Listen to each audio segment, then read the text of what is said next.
ಮೇ 26ನೇ ತಾರೀಕು ಎಲ್ಲರೂ ಚುನಾವಣೆಯ ಗುಂಗಿಲನಿದ್ರೆ ಚಂದ್ರಶೇಖರ್ ಅನ್ನೋ ವ್ಯಕ್ತಿ ಶಿವಮೊಗ್ಗದಲ್ಲಿ ಆತ್ಮಹತ್ಯೆ ಮಾಡ್ಕೊಳ್ತಾರೆ.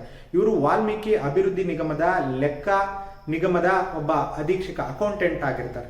ಇವತ್ತು ಅವರು RTGS ಚೆಕ್ಗಳನ್ನ ಪರಿಶೀಲನೆ, ಬ್ಯಾಂಕಲ್ಲಿ ಹಣ ಎಷ್ಟಿದೆ ಅಂತ ಗಮನಿಸಬೇಕಾದ್ರೆ 189 ಕೋಟಿಯಷ್ಟು ಹಣ ಭ್ರಷ್ಟಾಚಾರದಲ್ಲಿ ಮತ್ತು ಬೇರೆ ಬೇರೆ ಅಕೌಂಟ್ಗಳಿಗೆ ವರ್ಗಾವಣೆ ಆಗಿರೋದು ಗಮನಿಸ್ತಾರೆ. ಹಾಗಾಗಿ ಬಿ ನಾಗೇಂದ್ರ ಸಚಿವ ಪರಿಶಿಷ್ಟ ವರ್ಗಗಳ ಕಲ್ಯಾಣ ಸಚಿವರ ಮೇಲೆ ಆರೋಪ ಪಟ್ಟಿಯನ್ನು ಹೊರಿಸಿ ಅವರು ಆತ್ಮಹತ್ಯೆಯನ್ನ ಮಾಡ್ಕೊಳ್ತಾರೆ.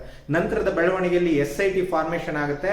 ನಂತರ ಯೂನಿಯನ್ ಬ್ಯಾಂಕ್ ಆಫ್ ಇಂಡಿಯಾದ ವ್ಯವಸ್ಥಾಪಕ ನಿರ್ದೇಶಕ CBIಗೆ ಕೂಡ ಈ ಪ್ರಕರಣವನ್ನ ಕೇಸ್ ದಾಖಲಿಸೋದ್ರಿಂದ ಇವತ್ತು CBI ಮತ್ತು SIT ಎರಡನ್ನೂ ಕೂಡ ತನಿಖೆ ನಡೆಸ್ತಾ ಇದೆ. ಇವತ್ತು ಕರ್ನಾಟಕ ಮತ್ತು ತೆಲಂಗಾಣದ ಅನೇಕ ಪ್ರಭಾವಿ ಸಚಿವರು ಮತ್ತು ಪ್ರಭಾವಿ ವ್ಯಕ್ತಿಗಳು ಭಾಗಿಯಾಗಿರುವಂತಹ ಹಗರಣದಲ್ಲಿ ಇವತ್ತು ಬಿ ನಾಗೇಂದ್ರ ಅವರು ರಾಜೀನಾಮೆಯನ್ನು ಕೂಡ ನೀಡಿದ್ದಾರೆ.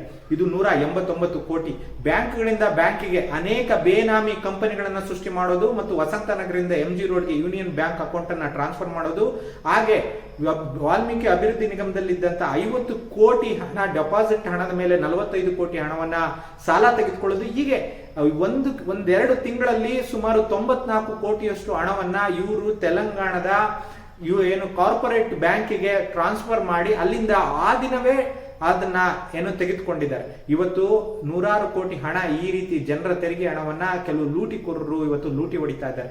ಇದಕ್ಕೆಲ್ಲ ನೇರವಾಗಿ ಕಾರಣ ಭ್ರಷ್ಟ ರಾಜಕಾರಣದಿಂದ ಇವತ್ತು ನಿಗಮಕ್ಕೆ ಅಥವಾ ಸಚಿವ ಸ್ಥಾನ ಪಡ್ಕೊಳ್ಳೋದಕ್ಕೆ ಆತುರ ಪಡುವಂತ ಇವತ್ತು ಜನ MP MLAಗಳು ಎಲ್ಲ ಯಾಕೆ ಇದನ್ನ ಬಯಸ್ತಾ ಇದ್ದಾರೆ ಅಂತಂದ್ರೆ ಲೂಟಿ ಹೊಡೆಯೋದಕ್ಕೆ ಹಣ ಸಿಗುತ್ತೆ ಅಂತ ಹೇಳಿ. ಇದೊಂದು ವಾಲ್ಮೀಕಿ ನಿಗಮದ ಹಗರಣ ಅಲ್ಲ, ಇನ್ನು ಅನೇಕ ನಿಗಮದಲ್ಲೂ ಇದೇ ರೀತಿ ಬೇನಾಮಿಯಾಗಿ ಹಣ ಹೊಡೆಯೋದು ನಿರಂತರವಾಗಿ ನಡೀತಾ ಇದೆ. ಇವುಗಳನ್ನೆಲ್ಲ ತಪ್ಪಿಸೋದಕ್ಕೆ ನೀವು ಮಾಡಬೇಕಾಗಿರೋದಿಷ್ಟೇ, ಭ್ರಷ್ಟ ರಾಜಕಾರಣವನ್ನ ತೊಲಗಿಸೋದು, ಪ್ರಾಮಾಣಿಕ ರಾಜಕಾರಣವನ್ನ ಬೆಂಬಲಿಸೋದು. ನಾನು ಜ್ಞಾನ ಸಿಂಧು ಸ್ವಾಮಿ. ಎಲ್ಲರೂ